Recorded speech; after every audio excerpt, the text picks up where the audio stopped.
Greetings, people of the interwebs. Jake here, and welcome to another episode of the Profile Series, where I detail the background information about some of the characters from my book, The Priestess The Paladin. First episode was about, fittingly enough, Zovia, the Priestess. The second episode was about Varaxel Fireskill, the Paladin of the book. So with the next two episodes, I plan on detailing the information, a little bit of background information at least, on the Witch Hunters of the book, who are some of the two supporting characters. So, without further ado, let's jump into this. Náren, son of Nar, and Ula Oreheart is a dwarf from the village of Durbor. Located within the Tholdren Mountains, has auburn hair, hazel eyes, stands at 4 feet and 9 inches tall. So, a little bit of information about Náren outside of that.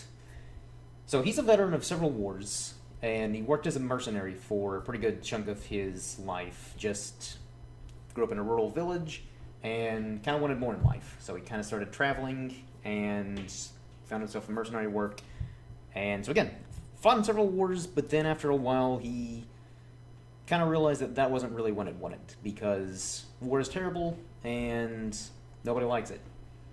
Kind of got tired of following orders from people and just participating in these conflicts where there really wasn't any point to them. Nothing was really achieved outside of death. So eventually, he and his good friend Faradel Eladri, who's the next episode about, both of them also veterans, decided to turn their talents to witch hunting, which is actually a very broad term for essentially just kind of hunting down anything like witches, werewolves, vampires, bandits, trolls, goblins, really anything that's plaguing whatever settlement that they're in. It's still mercenary work, but I feel like at least this way they're doing good by helping the little people. And so basically the last several years, he's basically been working as a witch hunter, going town to town, or even sometimes his work will lead him to different countries and kingdoms. So he's well traveled. So he's a bit more, although even in his extensive travels, he's still very crass a lot of times with his words. Comes off as kind of brash, and he can sometimes be a little hard to get used to and kind of get to know. But once you kind of warm up to him, he's actually a pretty good guy. And basically, when someone earns his trust, then they're a friend for life. And that's a very common trait with a lot of dwarves in the world that I've created. Is again, they're very stubborn and kind of, just hard-headed, and so they don't trust easily. But when someone does, kind of work their way into their lives and become trustworthy, then, yeah, they are basically friends for life, and they will lay down their lives to help that person. Or at least do everything they can to help them, if not lay down their lives for whatever cause. And so, for me, Náren was a lot of fun to write, just because I liked kind of having that character who is in juxtaposition to characters like Zovia and Varaxel, who are, they're a priestess and a paladin, so they're very, I guess like swear words and stuff like that don't really, they're not big fans of, whereas Náren is kind of a foul-mouthed, dwarf, spends a lot of his time out in the wilderness, hunting various creatures and stuff like that.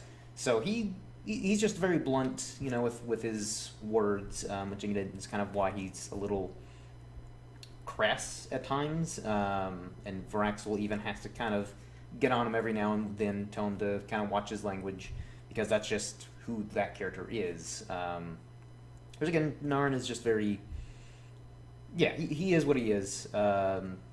He tries to watch his mouth a little bit, just out of respect for Zovia and Varaxel, who he eventually learns to kind of, after he befriends him, kind of learns to respect them a lot more. But again, that's just kind of his nature. And the nature with a lot of dwarves, too, is they are just kind of very blunt with their words. And that's something I'll probably dive a little bit more into when I do a lore video on the dwarves. So I really like the way Náren fits in with the group, just because, again, he's just not as articulate, I guess, with his words like some of the other characters. But again, he's got a good heart, a good Oreheart, you could say. Terrible joke. But yeah, so and again, he's kind of a hearty guy. He likes to feast, have nice hearty meals, have a few drinks when he is in, towns and civilization and not out in the wild hunting various creatures, or bandits or what have you. He's a guy who likes to just kind of kick back and relax. He's also a very talented singer, which I just thought was a fun fact to add with the character when I was kind of writing him out, so that way he isn't, I don't know, just to add a little bit more flair to the character. So every now and then when the group is traveling out and about, he'll kind of just start singing to boost morale or just to kind of help pass the time when they are traveling days at a time trying to get their location. So, yeah, that's just a little bit of information about Náren, and I may do an extended video about maybe some of the different wars and conflicts that he and Faradell have fought in, or maybe touch a little bit more on the Faradell video. I don't know. I haven't decided yet.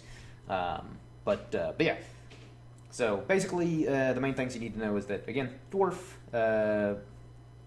some of the basic stuff about him, and Witch Hunter, which is something that I kind of created for this world as, again, kind of a broad term for anybody who just kind of goes out and hunts down whatever's plaguing the towns, cities, settlements, whatever. Because I felt like that would be a very realistic profession for people to have in a world, especially a fantasy world where there are so many different dangerous creatures roaming around. Again, whether it be a goblin or like even a pack of wolves or something like that, because those were actually in medieval times before something like the wolf population was essentially wiped out of most of Europe. That was a pretty big nuisance for a lot of farmers. So witch hunters or other people that take similar professions.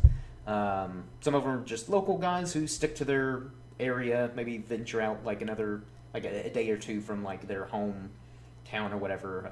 But again, Náren grew up in a small village. He wanted to branch out and just kind of see the world, and that's kind of why he decided to take on these more dangerous quests and jobs where it may take him, halfway across the country or something like that. So, yeah. And once more, don't know if I mentioned this in this video, but the artwork is done by R.R. Mendoza, which, again, fantastic artwork. Cannot say enough good things about what he's done for bringing my characters to life. And same thing with Reverend Spaceman, which I'll go ahead and throw up his art of Náren real quick, so we can kind of take a look at his version as well. And next to the Náren and Reverend Spaceman's picture is Faradell Iladri, who teaser for the next video. So again, I like that both artists. I'd say this is probably the characters that they, I guess, interpreted very similarly. I guess with like kind of the designs. So again, I kind of like that. Really, not a huge difference between like the kind of basic essentials with like the colors and stuff like that they used for Náren. So yeah, very, very pleased with both of their versions of the character. And again, just kind of gives me, I don't know, just makes me feel really good to see these characters come to life. And again, in two different ways. So the picture that you're probably seeing right now is still the final version of Náren. And with the previous two videos, I also wanted to showcase some of the sketches that R.R. Mendoza did for me to give a little creative insight in how I came to the conclusion of the designs. So the first picture that you're seeing, this is actually the one that I ended up going with, because I felt like this one fit the character kind of like the design of how I wanted him. Because again, Náren spends a lot of his time out in the wilderness, and so he needed to be traveling kind of light. Granted, I feel like the axe is still a little big for someone who needs to be traveling light, but I think it's a good size for a dwarf, because that's something that I also try to apply to this world and the different races is dwarves obviously being shorter, they need weapons with a bit more reach. So even though the axe may be a little bit too big for, say, a normal person to wield, dwarves are a little bit stronger, but also that gives him a bit more reach when he's fighting, say, a normal, like a human, or a normal-sized humanoid again, whether it be a goblin or, you know, something along those lines. Because again, if he's using like a hand axe or you know, a hammer, or war pick, or something like that, they'd be effective if he manages to land a hit. But if he's fighting a human who's, you know, about average height, so say around like 5'9", they're a good foot taller than Náren, so he needs weapons outside of like his crossbow. He need a good melee weapon that kind of helps even out the battlefield. So again, I do like the fact that I imagine it was completely unintentional for both Reverend Spaceman and R. Mendoza to make their axe designs that big, but overall I think it works. So moving on to the second design. So this one I really loved, like, just, again, everything about it. Like, I love the kind of almost like plate armor, gauntlets, and shoulder pads, whereas it looks like he has more of a Gambison kind of torso, which Gambison would be really good for, you know, lightweight armor, and it's actually very effective. However, the axe, although roughly about the same length in terms of the haft of the axe, basically the handle, I feel like the axe blade, even though I do like the design, I don't know, it just, I don't know, I didn't quite love it. I guess, yeah. Now, as for the horned helmet, again, love it. Aesthetically pleasing, and that's something that, like, fantasy is really actually kind of fallen prey to, is something like a horned helmet. Now, that being said, again, aesthetically pleasing, looks great, super badass, but it's just not very practical. And so that's kind of why, really the main reason why I didn't go with this design is the horned helmet. Because if you're fighting someone in close range, all I'd have to do is just grab you by that horned helmet and either yank it off of you, and therefore your head is left vulnerable, or, you know, they could yank you down and, you know, stab you in the neck or something like that. So just in combat, it's not very practical. However, that being said, I think there have been historical accounts of horned helmets, but they're just used for more ceremonial purposes and probably as a status symbol. So I do like the idea of using something like this sketch as a, maybe like a high-ranking dwarf noble or general or something like that, where, you know, they have that horned helmet to basically show that they're in charge, or, again, maybe their social status, but not something that they would wear into battle. So yeah, that's the main reason why I didn't go with this design, even though, again, really loved it. So, design number 3, sort of similar, how I feel like the armor, again, though I really like the design of it, I felt more so with, like, the shoulder pads, the sabatons, which is actually what you'd call the boots, and the gauntlets, I felt like looked a little too heavy. And again, for someone who spends most of their time out in the wilderness, they need to be traveling light. And again, even though dwarves are a bit more stocky and a bit stronger than, you know, humans and elves and some of the other races, I still wanted to feel grounded enough, even in a fantasy setting. And again, the axe, like the design of the axe, but that blade is huge. Like, even with the, you know, enhanced, or I shouldn't say enhanced strength, but of the extra strength that dwarves possess, that axe would still be too unwieldy. And even if they could wield it, it just, again, it wouldn't be practical to use in battle, because it would take so much effort and strength to lift it and then swing it at your target. Granted, it'd be probably hard to miss your target with an axe blade that big, but again, just for practicality's sake, that's why I didn't go with this design. Mostly because of the axe. That being said, the armor, again, I think the armor would be great for kind of your standard dwarven infantry. So I think that'd actually be a solid design for, you know, a dwarf in the military, or maybe like a town guard, or, you know, bodyguards to, again, like a king, a noble, or someone in importance. So again, all the designs I thought were fantastic, but ultimately I thought the first one felt the closest to Náren, kind of, and how I envisioned him, and also practically. So that's really the main reason why I went with that first design, and so again, I felt like it just kind of overall encompassed the character, and again, was practical.